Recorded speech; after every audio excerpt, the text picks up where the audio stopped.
Sospek sa pagnanakaw sa isang van sa Maynila, kalaboso. Ang sospek, ninakaw ang mga grocery na pagbenta ng biktima at ibinenta rin sa mga karatig barangay. Nagpapalik si Bien Manalo. Hindi na nakapalagpa ang lalaking ito ng posasan ng mga pulis. Sospek kasi ang lalaki sa pagnanakaw sa isang van sa barangay 827, Paco, Maynila kahapon ng madaling araw. Aabot sa halos 40,000 pisong halaga ng groceries at tools ang nalimas ng kawatan.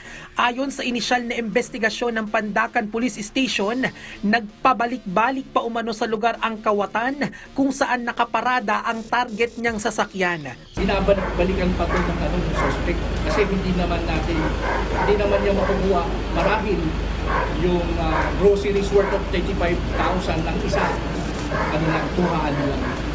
Maaaring binalikan na niya itong mga nakarang araw. Ayon sa may-ari ng sasakyan, 3 araw nang nakaparada sa lugar ang kanyang sasakyan. Wala umano silang mapaglagyan ng mga ibinibentang groceries kaya sa van nila ito inilagay.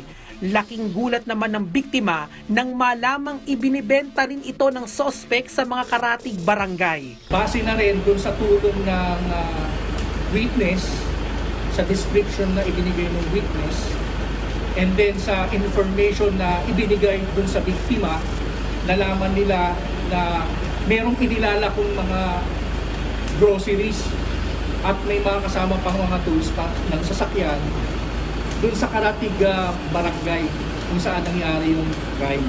Napag-alamang dati na ring nakulong ang sospek dahil sa pagkakasangkot sa iba pang krimen, kabilang na ang illegal possession of firearms. At nang tanungin ang sospek hinggil sa aligasyon laban sa kanya. Kayo daw po ang kumuha?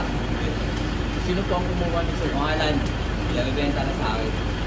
Yung mga tools po, ayun, sir, nasa akin niya, sir. Bebenta ka dapat, sir, kung gabi, kaya bibenta sa akin gabi, sir. Hindi ko binenta ng gabi, sir. Dapat umaga ko bibenta. Nahaharap ang sospek sa kasong robbery. Bien Manalo para sa Morning Show ng Bayan, Rise and Shine Pilipinas.